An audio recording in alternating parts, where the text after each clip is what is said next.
everybody, and happy Monday. Hope you had a good weekend. Hope that the first week of NTI was not too terrible. If you have questions or you just need more time to do some assignments, please don't hesitate to email me. It's not a problem. I'm more than happy to work with you on those things. For this week, the first thing I like to start with is a D major 2-octave scale. For violins, this involves shifting, as always on bass, but cellos and violas, you don't need to shift. However, violins, since you do, I would isolate that shift first from the C sharp to the D. So let's do 4 bows each real quick. C sharp, and then shift to D so that it sounds like this.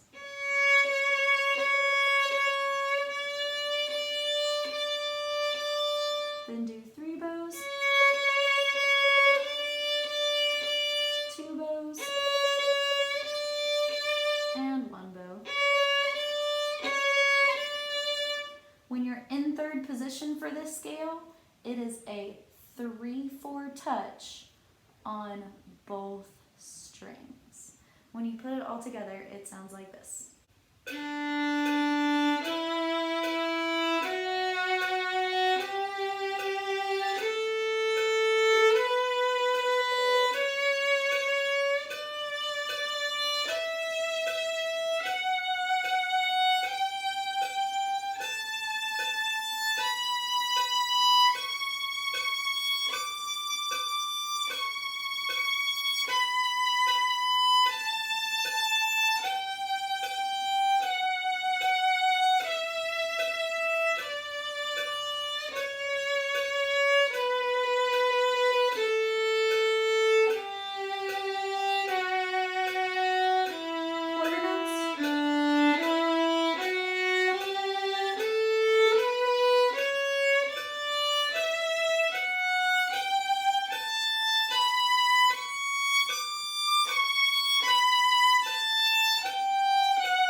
The new thing I want you to try this week is working on some double stops. And you've probably played some double stops before, maybe a little bit in a piece, especially in fiddle music, it's really popular, but it's where you are playing 2 notes at the same time. Sometimes this means that you're playing an open string with fingers on a different string, or sometimes it means you even have different fingers on 2 different strings. I want to start first with the version where you have 1 open string and you're just practicing putting down fingers on a different string.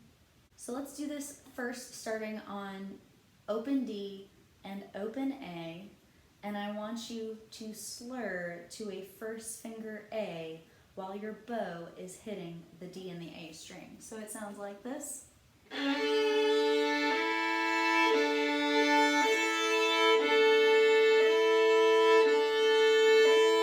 Some people at first will notice that if your elbow is not far enough around, you will accidentally hit the A string also, and you get kind of this sound.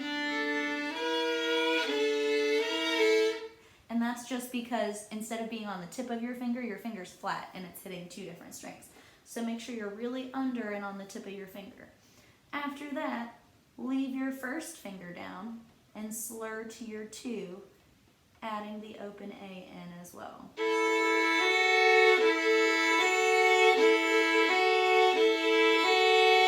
F sharp to G, this one sounds pretty crunchy.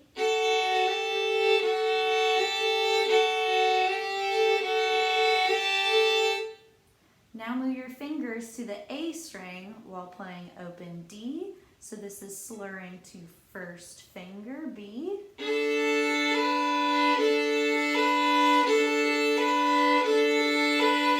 Leave down B, slur to C sharp.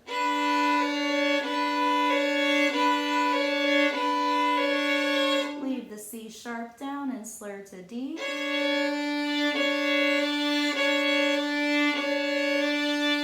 You can even play all of D major scale with double stops.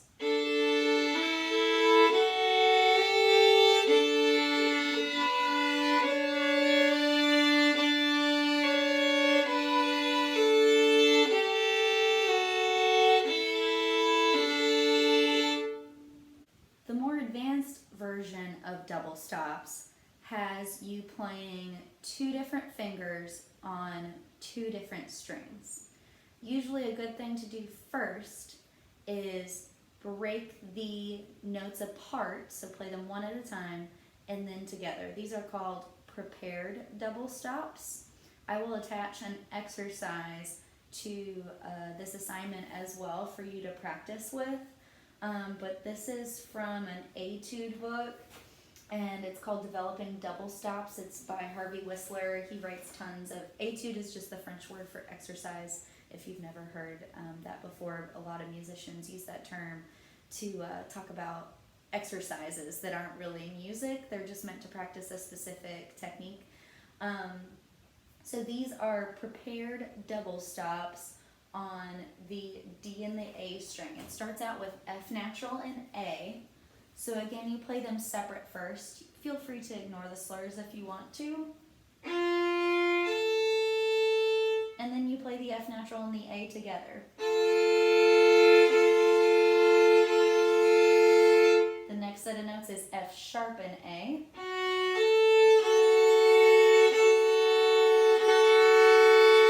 G, B flat. G, B natural.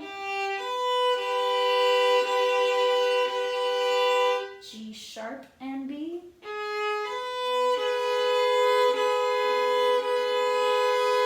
A flat and C natural.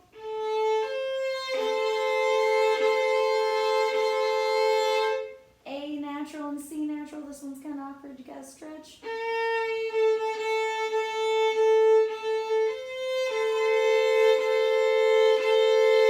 A and C sharp.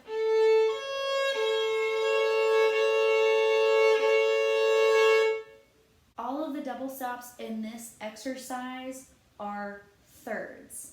That means they're 3 letter names apart. For example, F, G, A, or G, A, B. They're all different types of thirds. A minor third, I think you know pretty well from things we've done in class before with intervals, but a minor third sounds like lullaby. For example, G to B flat is a minor third.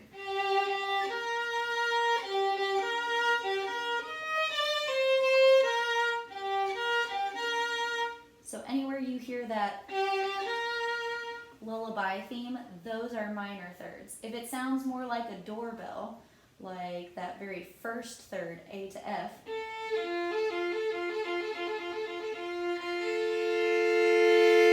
then those are major thirds. So this is not for a grade or anything. This is just so you can start experimenting with this. This is something that high school teachers might not expect you to be, say, perfect on double stops, but they're expecting you to have had some experience with double stops. So check out that Etude for this week. Your tech check for this week is number 96. For violin, it is again in second position with a 3/4 touch, so that's born off pattern number 3, if that helps kind of organize it in your brain. Your 1 is going to be where your low 2 would be. 2 goes on the 3 tape, 3 is on the 4 tape, 4th finger touches. When you play it, it sounds something like this.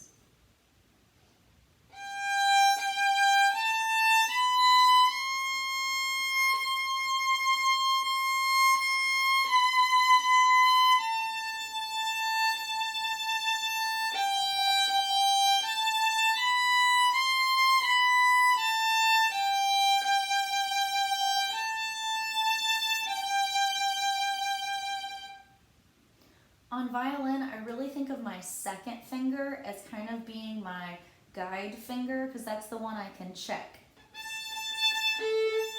If my 2 finger is in the right spot, it should sound like my open A. So as you're playing through number 96, really listen for that second finger to sound like it's ringing. On cello, you should be starting in 3rd position on G, and then you're shifting up to 4th position and putting your 1 on that gold tape. B is a 3rd finger, and C is a 4. So all of the notes for number 96 should be on the D string. When you put it together, it sounds like this.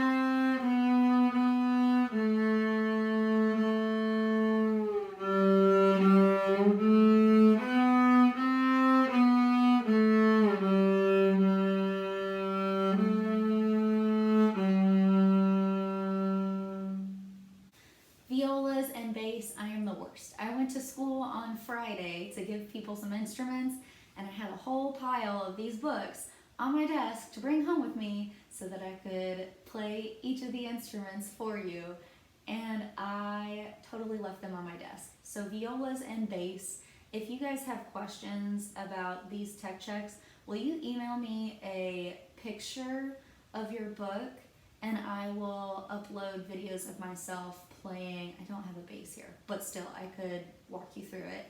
And I do have my viola, so I could upload a video of myself playing the viola tech check for you guys. That's all for this week. Thanks for watching. See you on Friday, and your lesson's finished.